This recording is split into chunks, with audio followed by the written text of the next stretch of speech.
ಇನ್ನು D K Shivakumar ಸಂಪುಟದಲ್ಲಿ ದೊಡ್ಡ ಮಟ್ಟದ ಬದಲಾವಣೆ ಆಗೋದು ಪಕ್ಕಾಗಿದೆ. ನಾಗೇಂದ್ರ ರಾಜೀನಾಮೆ ಕೊಟ್ಟಿದ್ದಾರೆ, ಆದ್ದರಿಂದ ನಾನಂತೂ ಮಂತ್ರಿ ಆಗ್ತೀನಿ ಅಂತ ಆತ್ಮವಿಶ್ವಾಸದ ಮಾತಾಡ್ತಾ ಇದ್ದಾರೆ ಕೆಲವರು. ಯಾರೆಲ್ಲ ಇನ್, ಯಾರೆಲ್ಲ ಔಟ್, ಒಂದು ರಿಪೋರ್ಟ್.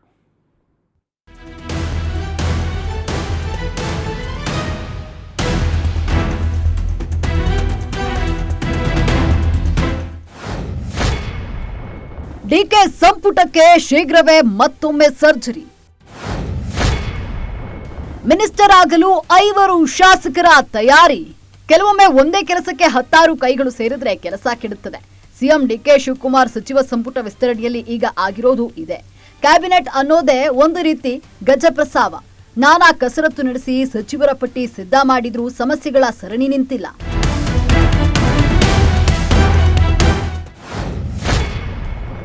ಸಿದ್ದರಾಮಯ್ಯಗೆ ಫ್ರೀಡಂ, ಡಿಕೆಶಿಗಿಲ್ಲ ಸ್ವಾತಂತ್ರ್ಯ. ಸಂಪುಟ ರಚನೆಯಲ್ಲಿ ಸಿದ್ದರಾಮಯ್ಯಗೆ ಹೈಕಮಾಂಡ್ ನೀಡಿದಷ್ಟು ಸ್ವಾತಂತ್ರ್ಯವನ್ನ ಶಿವಕುಮಾರ್ಗೆ ನೀಡಿಲ್ಲ. ಬಂಡೆಗೆ ಸಂಪುಟ ವಿಸ್ತರಣೆ ನೋಡಿದ್ರೆ ಬೆಟ್ಟಾಗಿದ್ದು ಇಲಿ ಹಿಡಿದಂತಾಗಿದೆ. ಯಾವ ಮಾನದಂಡದ ಅಂದಾಜಿಗೂ ಸಿಗದ ಸಂಪುಟ ವಿಸ್ತರಣೆ ಆಗಿದೆ. ಆದ್ದರಿಂದ ಎಲ್ಲಾ ಗೊಂದಲಕ್ಕೆ ತೆರೆ ಎಳೆಯೋ ಕೆಲಸ ನಡೀತಾ ಇದೆ.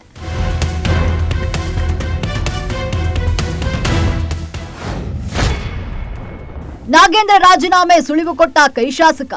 ಅವ್ರ ಮ್ಯಾಗ ಅಪಾದನೆ ಐತಿ ಅನ್ನೋ ಒಂದ ಕಾರಣಕ್ಕೆ ವಿರೋಧ ಪಕ್ಷದವರು BJPಯವರು ಒತ್ತಾಯದ ಮೇರೆಗೆ ನಮ್ಮ ಪಕ್ಷದ ಹೈಕಮಾಂಡಿನ ನಾಯಕರ ಆದೇಶದ ಮೇರೆಗೆ ಇವತ್ತು ಅವರು ರಾಜೀನಾಮೆ ಕೊಟ್ಟಿರ್ಬೋದು.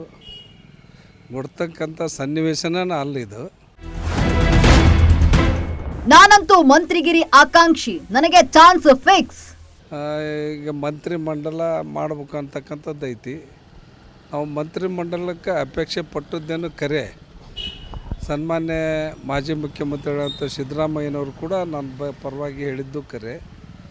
ಈಗ ನಮ್ಮ ಪಕ್ಷ ಹೈಕಮಾಂಡ್ ಇಂಥ ಸಂದಿಗ್ಧ ಪರಿಸ್ಥಿತಿಯಲ್ಲಿ ಅವ್ರೇನು ನಿರ್ಣಯ ತಗೊಂತಾರೆ ಆ ನಿರ್ಣಯಕ್ಕೆ ನಾವು ಬದ್ಧರಾಗಿರ್ತಾರೆ. ಶಿವಕುಮಾರ್ಗೆ 2028ರ ಅಸೆಂಬ್ಲಿ ಚುನಾವಣೆಯ ಮೇಲೆ ಕಣ್ಣು. ಹೀಗಿರುವಾಗ ಶಾಸಕಾಂಗ ಪಕ್ಷದ ನಾಯಕರಾಗಿ ಅವರು ಪರಿಸ್ಥಿತಿಯನ್ನು ಹೇಗೆ ನಿಭಾಯಿಸುತ್ತಾರೆ ಎಂಬುದೇ ಕುತೂಹಲಕಾರಿ. Bureau report, Ashuvega news. D K Shivakumar ಏನೋ ಫಾಸ್ಟಾಗಿ ಓಡ್ತಾ ಇದ್ದಾರೆ, ಬಟ್ ಹೈಕಮಾಂಡ್ ಬಿಡ್ತಾ ಇಲ್ಲ. ಆಮೇಲೆ ನಾನು ಮೊದಲೇ ಹೇಳಿದೆ, ಬಾಲಗ್ರಹ ಪೀಡೆ ಅಂತಂದರೆ ಈ ಕೆಲವು ಮಕ್ಕಳಿಗೆ ಬೆಳವಣಿಗೆಯಲ್ಲಿ ಒಂದು ಬೆಳವಣಿಗೆನೇ ಕಾಣೋದಿಲ್ಲ, ಅದಕ್ಕೆ ಬಾಲಗ್ರಹ ಪೀಡೆ ಅಂತ ಕರೀತಾರೆ. ಈಗ ಪಾಪ 80 ದಿವಸ ಆಗಿದೆ ಬಂದು ಮಂತ್ರಿ ಮಂಡಲ ಆಗಿ 30 ದಿವಸ ಆಗಿದೆ. 3 ಮತ್ತೆ ಕೊಡಬೇಕಾಗಿದೆ. ಯಾರೆಲ್ಲ? ಒಂದು ಆಲ್ರೆಡಿ ನಾಗೇಂದ್ರ ಆಲ್ರೆಡಿ ರಾಜೀನಾಮೆ ಕೊಟ್ಟಿದ್ದಾರೆ. ನಾಗೇಂದ್ರ ರಾಜೀನಾಮೆ ಕೊಟ್ಟರೆ ಒಳಗೆ ಬರೋದಕ್ಕೆ ರೆಡಿ ಇದ್ದಾರೆ. ಬಟ್ ನಾಗೇಂದ್ರ ST ಸಮುದಾಯಕ್ಕೆ ಸೇರಿದವರು. ನಾನೊಂದು ಸ್ಟೋರಿಯಲ್ಲಿ ಹೇಳಿದೆ, ನಾಗೇಂದ್ರ ಕೊಟ್ಟರೆ ಅದೇ ಸಮುದಾಯದವರು ಕೊಡ್ತಾರೆ, ಬೇರೆಯವರು ಕೊಡ್ತಾರೆ. ಎರಡನೇದಾಗಿ ಜಮೀರ್ ಅಹ್ಮದ್ ಖಾನ್ ಅವರ ಮೇಲೆ ಸಿದ್ದರಾಮಯ್ಯ ಸ್ವಲ್ಪ ಮುನಿಸ್ಕೊಂಡಿದ್ದಾರೆ ಅನ್ನುವಂಥ ಮಾತುಗಳು ಕೇಳಿಬರ್ತಾ ಇತ್ತು. ಎಷ್ಟು ನಿಜನೋ ಗೊತ್ತಿಲ್ಲ, ಆದರೆ ಮೊದಲ ಥರ ಅಂತೂ ಇಲ್ಲ. ದಾಲ್ಮೆ ಕುಚ್ ಕಾಲ ಹೇ, ಅದರಲ್ಲೇ ಎರಡು ಮಾತಿಲ್ಲ.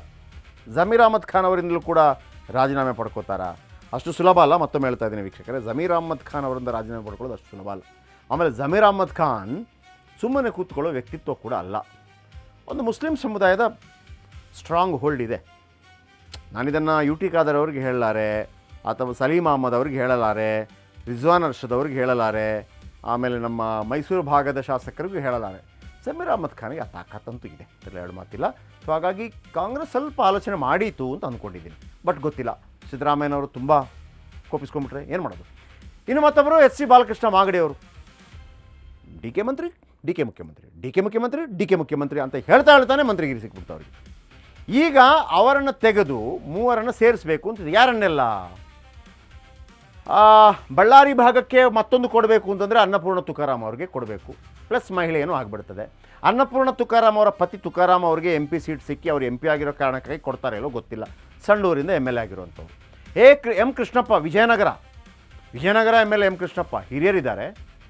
ವೆರಿ ಫಸ್ಟ್ ಟೈಮ್ ಮುನಿಸ್ಕೊಂಡಿದ್ದಾರೆ. ಏನು ರೀ, ಯಾಕೆ ಕೊಡಲ್ಲ? ಕೊಡಬೇಕು. ಅರೇ, M ಕೃಷ್ಣಪ್ಪ ಅವರು ಅಷ್ಟು ಜೋರಾಗಿ ಮಾತಾಡಿದ್ದೆ ಭಯ ಬಂದುಬಿಡ್ತು. ಯಾಕಂದರೆ ಈ ಸೈಲೆಂಟ್ ಆಗಿರ್ತಾರಲ್ಲ, ಸೈಲೆಂಟ್ ಆಗಿದ್ದವ್ರು ಮಾತಾಡೋದಾಗ ಅದಕ್ಕೊಂದು ಭಯ ಬೇರೆ. ಒಂದು ಮಾತಿದೆಯಲ್ಲ, ಇತ್ತೀಚೆಗೆ ಏನು ಕಿಚ್ಚ ಸುದೀಪ್ ಒಂದು ಡೈಲಾಗ್ ಹೇಳಿದ್ದಾರೆ, ಸಿಂಹ ಸೈಲೆಂಟ್ ಆಗಿದೆ ಅಂತಂದರೆ ಏನು, ಸಿಂಹ ಸೈಲೆಂಟ್ ಆಗಿದೆ ಅಂತಂದರೆ ಏನೋ ಮಾಡೋಕ್ಕೆ ರೆಡಿ ಮಾಡ್ತಾ ಇದೆ ಅಂತ ಅರ್ಥ ಅಂತ. ಎಂ ಕೃಷ್ಣಪ್ಪ ಯಾವತ್ತು ಸೈಲೆಂಟ್ ಆಗಿರೋರು, ಅವರು ಈಸಿಯಾಗಿ ತಗೊಂಡ್ಬಿಟ್ರು ಹೈಕಮಾಂಡ್ ಅವರು. ಕೃಷ್ಣಪ್ಪ ಏನು ಮಾತಾಡ್ತಾನೆ, ಫುಲ್ ಗರಂ, ಯಾಕೆ ಕೊಡಲ್ಲ, ಕೊಡಬೇಕು, ತಂಡ ಹೊಡಬೇಕು. ಎಂ ಕೃಷ್ಣಪ್ಪ ಅವರೆಲ್ಲ ಹೆಂಗೆ ಅಂತಂದರೆ ಈ ನಮ್ಮ ಶಾಮನೂರು ಶಿವಶಂಕರಪ್ಪ ಇದ್ರಲ್ಲ ಅವ್ರ ಥರ ಅವ್ರನ್ನೆಲ್ಲ ಎದುರಾಕ್ಳಕ್ಕೆ ಹೋಗಲ್ಲ. ಇನ್ನು ಬಸವರಾಜ ಶಿವಣ್ಣವರು ಬ್ಯಾಡಗಿ MLA, ಆಮೇಲೆ ಅವರು ಕುರುಬ ಸಮುದಾಯಕ್ಕೆ ಸೇರಿದವರು. ಇದು ಸಿದ್ದರಾಮಯ್ಯನವರ ಕ್ಯಾಂಡಿಡೇಟ್ ಇವರು. ಇವರು ಕೊಟ್ಬಿಟ್ರಪ್ಪ ಮರಿ. ಆಮೇಲೆ ರಾಘವೇಂದ್ರ ಹಿಟ್ನಾಳೆಲ್ಲ ಇದ್ದಾರೆ, ಅವರಿಗೆಲ್ಲ ಆಮೇಲೆ ಕೊಡೋನು. ಆಮೇಲೆ ಏನು ಗಾಯತ್ರಿ ಶಾಂತೇಗೌಡರು ವಾಪಸ್ ತೆಗೆಸಿದ್ದು ಅವರೇ ಸಿದ್ದರಾಮಯ್ಯನವರು. ಬಸವರಾಜ ಶಿವಣ್ಣವರು ಕೊಡಲೇಬೇಕು ಅಂತೇಳಿ ಕೂತ್ಕೊಂಡ್ಬಿಟ್ಟಿದ್ದಾರೆ. ಏನಾಗುತ್ತೆ ಕಾದು ನೋಡಿ.